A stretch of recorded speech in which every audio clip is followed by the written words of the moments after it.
तो खेती को खेती की तरह ना देख के हम एक बिज़नेस की तरह देखें तो इसमें भी अच्छा खासा पैसा और अच्छा खासा रिटर्न कमाया जा सकता है। तो इसी बात को ध्यान रखते हुए आपके सामने एक वीडियो लाया हूँ जिसमें मैं आपको बताऊँगा कि धान में कितना खर्चा आता है, कितना प्रॉफिट आता है और कितना रिटर्न आता है। तो मैंने धान लगाया था 20 जुलाई 2024 को, इसका नर्सरी दिया हुआ था, मैंने ट्रांसप्लांटिंग दिया हुआ था धान का, इस कारण मैंने इसका नर्सरी दिया हुआ था। और इसका वैरायटी मैंने यूज़ किया था वो था हाइब्रिड वैरायटी 8433 DT, जो टोटल 4 महीने की खेती थी। तो आइए चलते हैं, जानते हैं इसका खर्चा कितना आया, कौन से फील्ड में कितना खर्चा आया। तो सबसे पहले खर्चे की बात करें तो वो है अपना फील्ड प्रिपरेशन, जिसमें आता है प्लाऊ लेवल। तो ये कराने में मेरे को पर एकड़, मैं पर एकड़ के बारे में बात करने वाला हूँ आज, 1 एकड़ का ही खर्चा देखने वाले हैं इसमें। उसके बाद आप कैलकुलेट कर सकते हैं कि अगर आपके पास कितना एकड़ हो तो आप कितना प्रॉफिट जनरेट कर सकते हैं और कितना खर्चा आपको आएगा। तो 1 एकड़ की बात की जाए तो प्लाऊ में मेरे को लगा 1000 रुपये में 1 एकड़, फिर लेवल का लगा 1000 रुपये 1 एकड़ के लिए, टोटल हो गया 2000। फिर सीड का बात किया जाए तो सीड लगा मेरे को 1800 रुपये का। सीड हो गया, सोइंग हो गया। अब आती है फर्टिलाइज़र की बारी ट्रांसप्लांटिंग के टाइम। तो फर्टिलाइज़र मैं उससे पहले फर्टिलाइज़र ख़रीद लिया था, तो मेरे को लगा फर्टिलाइज़र 3500 रुपये 1 एकड़ के लिए। फिर हम उसका किए, खेत का पडलिंग किए। पडलिंग मतलब आप जानते ही होंगे कि हम रोटावेटर से भरे पानी को ठहराने के लिए और जो भी खरपतवार है उसको नष्ट करने के लिए हम उसमें पडलिंग किए। तो पडलिंग में मेरे को आया 1500 रुपये 1 एकड़ के लिए। फिर अपना मेन खर्चा आता है इसमें धान की खेती में, वो था लेबर्स के द्वारा इसका ट्रांसप्लांटिंग करवाना, जिसमें मेरे को 1 एकड़ में 6000 रुपये लगा, जो कि काफ़ी ज़्यादा खर्चा हुआ इस 1 एकड़ में। फिर बारी आती है स्प्रे कराने की। तो टोटल स्प्रे कराया जब से मेरा धान लगा हुआ था तब से हार्वेस्ट तक का जो स्प्रे लगा मेरे को 1 एकड़ में वो था 2500 रुपये, टोटल 2500 रुपये। फिर आता है अपना वीडिंग। वीडिंग में मैंने हैंड वीडिंग, एक बार हैंड वीडिंग कराया था, जो अपने खेत में करगा सांवा जो भी आ जाता है उसको हटाने के लिए। तो उसमें मेरे को 1 एकड़ में 1600 रुपये लगा था। धान की सारे काम तो हो गए, अब बचा है सिर्फ उसको हार्वेस्ट करना या फिर मंडी तक ले जाना। तो हार्वेस्टिंग में मेरे को हार्वेस्टर का टोटल खर्चा आया वो था 2000 रुपये, और उसके साथ जो ट्रैक्टर का खर्चा आया 1 एकड़ के धान को मेरे घर तक ले जाने का, उसका 700 रुपये। तो टोटल 2700 रुपये मेरे को 1 एकड़ का खर्चा आया। हार्वेस्टिंग के बाद आता है उसको ट्रांसपोर्टेशन करना मंडी तक। तो उसमें मेरे को खर्चा आया 400 रुपये 1 एकड़ के लिए। और ऑल ओवर लेबर की खर्चे की बात की जाए, जब से मैं धान सोइंग किया था तब से हार्वेस्टिंग तक मंडी तक ले जाने के लिए जो लेबर का खर्चा आया वो मेरे को लगा 2200 रुपये 1 एकड़ के लिए। एक बात और बता दूं, मैं मंडी तक ले जाने से पहले उसमें ना ही मैं उसको पंखे की मदद से धान को साफ़ कराया था, ना ही उसको जो मिट्टी विट्टी थी उसको चलनी के सहायता से चला के साफ़ कराया था। तो इसमें मेरा पैसा काफ़ी बचा है। अगर आप इसका पैसा कंक्लूड करें तो 1000-1500 रुपये आपका और ऐड हो सकता है हर 1 एकड़ के पीछे। सारा खर्चा तो हो गया, सारा खर्चा जोड़ने पे अपने को आता है 24,000 रुपये 1 एकड़ खर्चे के लिए। इसमें उड़ाना चलाना कंक्लूड नहीं है, इंक्लूड नहीं है, मेरे को ये ज़रूरत नहीं पड़ी थी, मेरा धान काफ़ी साफ़ कटा हुआ था। फिर आते हैं प्रोडक्शन पे कि मेरा प्रोडक्शन कितना आया 1 एकड़ पे। तो मेरा जो प्रोडक्शन था वो था 24.5 क्विंटल, 24.5 क्विंटल 1 एकड़ से मैंने निकाला था।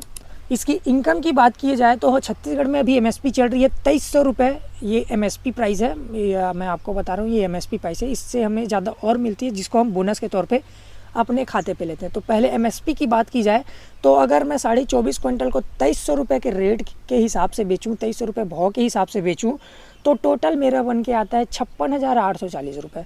56,840 में से अब ये हो गया हमारा इनकम, उसमें से अगर मैं अपना खर्चा काटूँ तो वो होगा हमारा नेट प्रॉफिट। तो प्रॉफिट हमारा आता है इसमें 32,840 रुपये। तो हमें टोटल प्रॉफिट हुआ 1 एकड़ से 32,840 रुपये MSP के भाव में, अगर हम बेचे 2300 रुपये के भाव में अगर धान को। फिर बात करते हैं स्टेट टू स्टेट वाइज, हमें एक बोनस भी मिलता है छत्तीसगढ़ में, ये 3100 रुपये। आपके यहाँ कितना रुपये क्विंटल है आप ज़रूर बताइएगा। तो मेरे यहाँ जो है वो 3100 रुपये क्विंटल है। तो अगर 3100 रुपये क्विंटल में बेचूँ तो मेरा सिर्फ 1 एकड़ में 21 क्विंटल ही धान बिक पाएगा। बट मेरा प्रोडक्शन हुआ था 24.5 क्विंटल, तो 3.5 क्विंटल धान अलग से हमें बेचना पड़ता है 1 एकड़ में। तो उसका हिसाब करूं तो अगर मैं 21 क्विंटल को 3100 के भाव में बेचूं तो मेरा आता है 65,100 रुपये, और साथ ही साथ जो 3.5 क्विंटल मेरा बचा हुआ उसको 2300 के भाव में बेचूँ तो उसका आता है 8,050 रुपये। तो टोटल इसका आता है 73,150, 73,150 रुपीज़। अब इसमें से हम अगर खर्चा काट भी दे तो हमारा बच के आएगा 49,150, 49,150 रुपये हमारा 1 एकड़ में बच ही जाएगा। आप ओवरऑल मान के चल सकते हैं 45,000 से 50,000 के बीच आपको देखने को मिलेगा 1 एकड़ धान के पीछे। ये आपका नेट प्रॉफिट रहेगा। और ठीक, तो धान की खेती तो काफ़ी ठीक लगी मेरे को। अगर आपको एक अच्छा रेट मिल रहा है, अगर आप कोई और राज्य से बिलोंग करते हैं, अगर वहाँ आपको ज़्यादा MSP मिल रहा है बोनस के तौर पे, बोनस को अगर हम इंक्लूड करके बोले, मेरे यहाँ तो 3100 रुपये अभी फ़िलहाल, तो ठीक ठाक कमाई हो ही जाती है धान में। और बात करें अब इसमें बीमारियों की, तो कौन कौन सी बीमारी मेरे धान में लगी, तो उसकी बीमारी की बात किया जाए तो मैंने आपको पहले ही बताया था 84-33 धान मैंने लगाया था, उसमें बीमारी काफ़ी कम देखने को मिली। बट एक बीमारी ऐसी थी जो लास्ट में एकदम भयानक रूप में आई और उसको ना ही कंट्रोल किया जा सकता था, वो था तना छेदक। जब मैंने अपने खेत में लास्ट स्प्रे कराया तो तना छेदक का जो सिम्टम्स था, जो सफ़ेद बालियाँ दिखती है, वो काफ़ी ज़्यादा दिखने लगी मेरे खेत पे। तो उसका अगर मैं कंक्लूड करूं तो मेरा प्रोडक्शन 27-28 कुंटल आसपास रहता अगर तना छेदक नहीं लगा रहता। तो इम्प्रूवमेंट की बात की जाए तो 84-33 धान में तो ऐसा कोई बीमारी ज़्यादा भयानक रूप में आई नहीं, बस तना छेदक कंट्रोल करना है। तो इसमें अगली बार मैं तना छेदक पे ही ध्यान देने वाला हूँ। बात की जाए अगले वैरायटी की तो महामाया वैरायटी। अगर आप सब्जी की खेती करते हैं ठंड में, बरसात में, गर्मी में, बरसात में नहीं, बरसात में तो आप धान की खेती करेंगे। अगर आप सब्जी की खेती करते हैं बाकी सीजन्स में, फिर धान लगाते हैं, तो आप महामाया वैरायटी ज़रूर लगाइएगा। उसको आप ब्रॉडकास्टिंग या फिर सीड्रिल से भी कैसे भी सोइंग कर दी, इसका आपको अच्छा प्रोडक्शन देखने को मिलेगा। साथ ही कॉस्ट ऑफ कल्टीवेशन काफ़ी कम आएगा। 20 से 22 कुंटल एकड़ तो आपका बैठेगा ही बैठेगा। 1 एकड़ में लिख के दे सकता हूँ मैं, ये महामाया वैरायटी आप अगर लगा दिए तो। महामाया वैरायटी में बस आपको ये ध्यान रखना है तो टाइम टू टाइम स्प्रे और बीमारी को कंट्रोल करना है। इसमें बीमारी आने की चांसेस थोड़ी ज़्यादा रहती है। स्वर्ण वैरायटी की बात की जाए तो छत्तीसगढ़ में भी स्वर्ण वैरायटी में काफ़ी बीमारी देखने को मिली है। वो बीमारी है सीड ब्लाइट और माहू। ये दोनों बीमारी काफ़ी धान को नुकसान की है, प्रोडक्शन काफ़ी कम आया है। तो अगर इसका आप कंट्रोल कर सकते हैं तो ये भी अच्छा खासा वैरायटी है। आप इसमें हाइब्रिड वैरायटी से भी ज़्यादा प्रोडक्शन ले सकते हैं अगर आप अच्छा खासा खेती की है इसकी।